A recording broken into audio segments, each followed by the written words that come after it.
শীত তো চলে যাচ্ছে, এখনো সেরকম কোনো পিঠাই খাওয়া হয়নি, তবু একটু একটু শীত আছে। এর ভিতরেও কিন্তু পিঠা খেলে দারুণ লাগে। আর যদি হয় ভাপা পিঠা শীতের বিকেলে, তাহলে তো কোনো কথাই নেই। কেন দেরি করে পিঠাপুলি বানালাম সেটাও আপনাদের সাথে শেয়ার করব। যাই হোক, কাজের বেলায় কিন্তু মাই পাশে থাকবে আর খাওয়ার বেলা অনেকেই পাশে থাকবে। আসসালামু আলাইকুম, সবাই কেমন আছেন আমার প্রাণপ্রিয় ভাই ও বোনেরা? যে যেখান থেকে আমার ভিডিওটি দেখছেন সকলকে জানাই অন্তরের অন্তঃস্থল থেকে শুভেচ্ছা।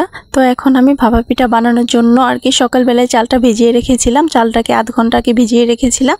তারপর আমি ঝরা দিয়ে পানিটা শুকিয়ে নিয়ে এখন মেশিনে গুঁড়ো করতে পাঠিয়ে দিয়েছি। এটা হচ্ছে সিদ্ধ চাল, আমরা কিন্তু সিদ্ধ চাল দিয়ে ভাপা পিঠাটা বানিয়ে থাকি।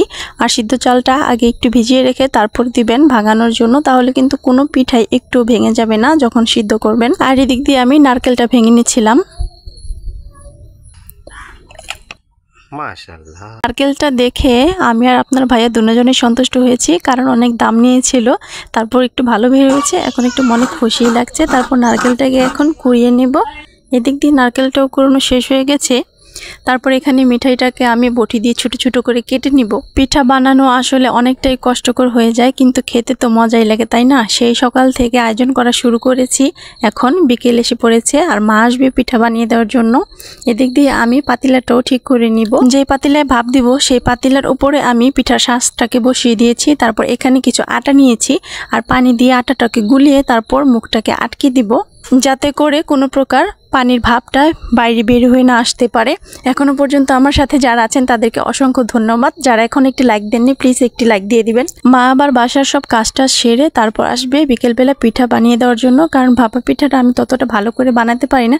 কিন্তু এদিক দিয়ে সবকিছু আমি রেডি করে রাখছিলাম। এখন বলি যে এত দেরি হলো কেন পিঠা খাওয়ার জন্য? আসলে এই পিঠা আমরাও খাবো আর আমার ভাসুরের জন্য বিদেশ পাঠাবো।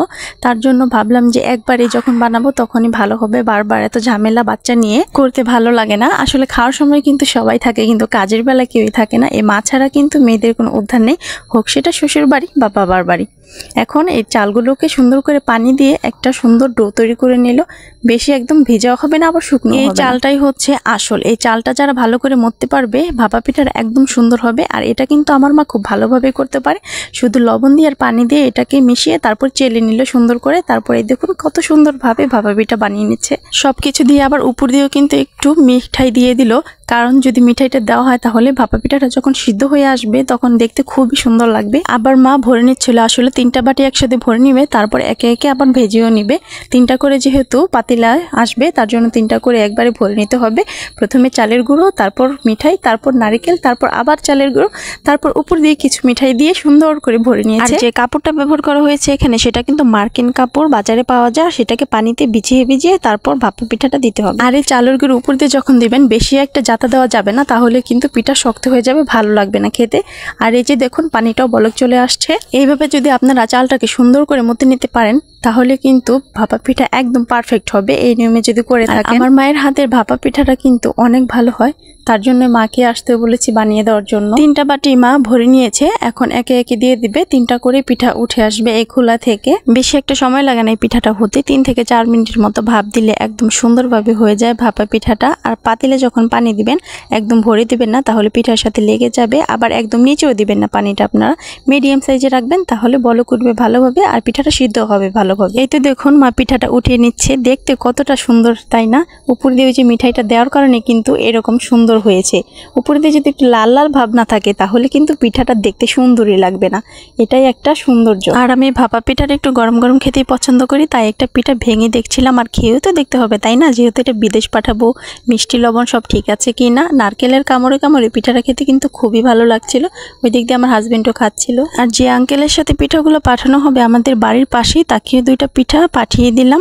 খেয়ে দেখবে বাইরে চলে যাবে, আবার কবে আসবে ঠিক নেই। আসলে প্রবাস জীবনে যারা থাকে তাদের কিন্তু খুবই কষ্ট, পরিবারকে রেখে দূরে থাকে। এই তো মা একে একে পিঠা ভেজে নিচ্ছিল আর আমরা খাচ্ছিলাম সবাই মিলে, কিন্তু উনি কিন্তু একটাও খাবে না। আসলে মায়েরা বুঝি এরকমই হয়, কাজ করবে ঠিকই কিন্তু তাদের গলা দিয়ে খাবার নামে না। যাই হোক, অনেক কথা বলছি আপনাদের সাথে, ভুল ত্রুটি হলে ক্ষমা করবেন। আজকে এই পর্যন্ত, আল্লাহ হাফেজ।